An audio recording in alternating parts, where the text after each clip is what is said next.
Hey guys, today we're in the book of Exodus, chapter 31. We are in the last chapter of what God is telling of the 6 chapters of how he wants his tabernacle and how he wants to be worshiped. And so we pick up today in verse 1, and he said, "See, I have called by my name a God named Betzalel." Okay, Betzalel.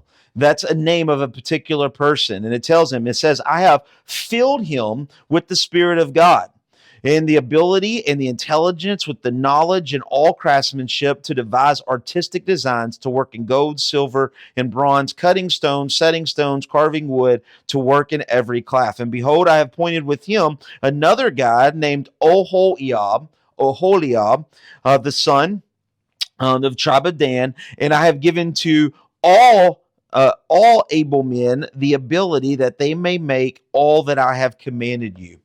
God has told Moses to build all of this. Okay, the tabernacle, the Ark of the Covenant, the candelabra, the showbread, the incense, the basin of water, the altar, all of the material, all of the framing, all of the metal, all of the gold, the silver, the bronze. He's given him detailed um, specifications. When God tells you to do something, he also gives you a way to do that.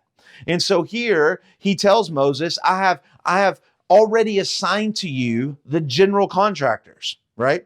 I already have put in, and I've put in his mind everything he needs to know. He has the intelligence, he has the artmanship, he's a leader, he can see this. And so I've already picked my general contractors. And not only did I pick my general contractors to oversee this, but it says, I have given to all men the ability.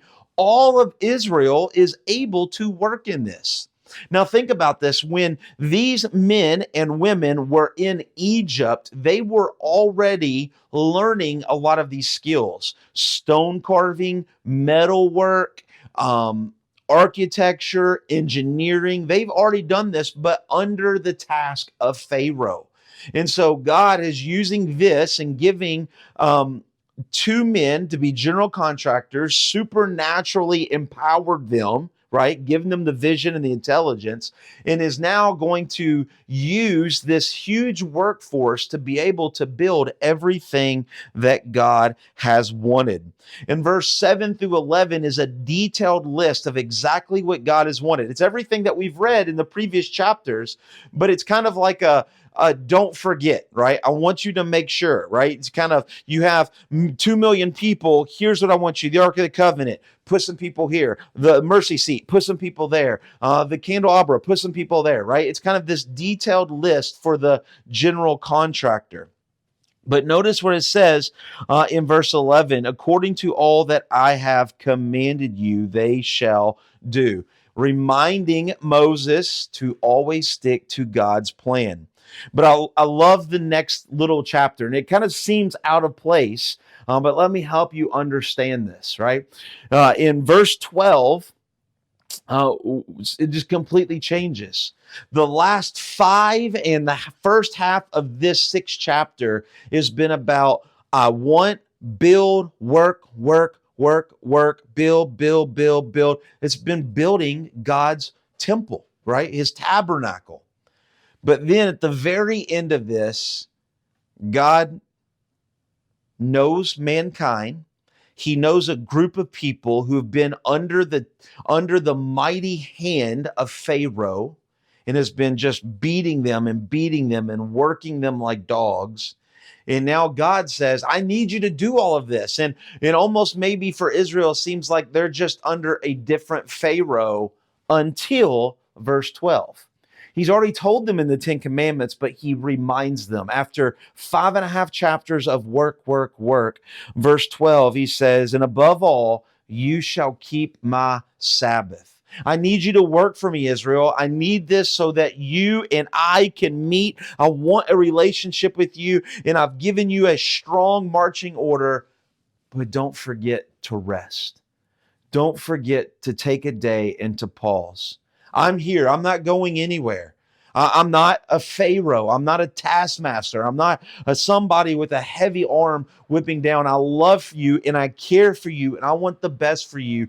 don't forget to take a break, because this Sabbath will be a sign between me and you throughout our generations. It is what separates Israel from all the other nations, that they take a break, they take a rest.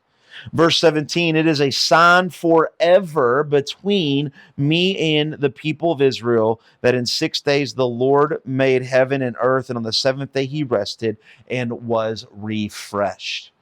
Was God refreshed? No, God is never tired. He's never this, but we are refreshed, right? And he says the Sabbath is a sign forever. And he gave Moses, when he had finished speaking him, 2 tablets, right? You remember the 2 tablets that Moses carries down, right? Now he gets it. They've already heard verbally from God the 10 commandments, but now God writes with the finger of God on these 2 tablets, and he comes down to have the 10 commandments on these 2 tablets of stone. Why stone? Stone is unchangeable. You can't erase it. It's carved into it. Even if you were doing some stonework and you messed up, you wouldn't just kind of cross it out and start again. You would throw that piece away. Stone is permanent. And so he's put his law permanently down. Now we know he's about to break these stones, right? Moses is going to break these stones, but God will give them another set later on in time. You might ask yourself, at kind of the end of these chapters, where is Jesus in all of this, right? Work, work, work. And he says, don't forget the Sabbath. Verse 17, it is a sign forever between me and the people of Israel, that in 6 days the Lord made heaven and earth, and then he rested. Jesus is our Sabbath. Though in the new covenant we don't have to keep a Sabbath, Jesus is our Sabbath. That one day when we die or Jesus comes back, we will not have to work and work and work forever, but we get eternal rest with through the life and death and burial and resurrection of Jesus Christ. And it is only through Jesus, it is only through God, that we can truly know what a Sabbath, what a good rest really is. Hope that makes sense, and we will see you tomorrow in chapter 32 as Moses leaves the mountain and comes back to Israel after being with God for 40 days. We'll see you tomorrow. God bless.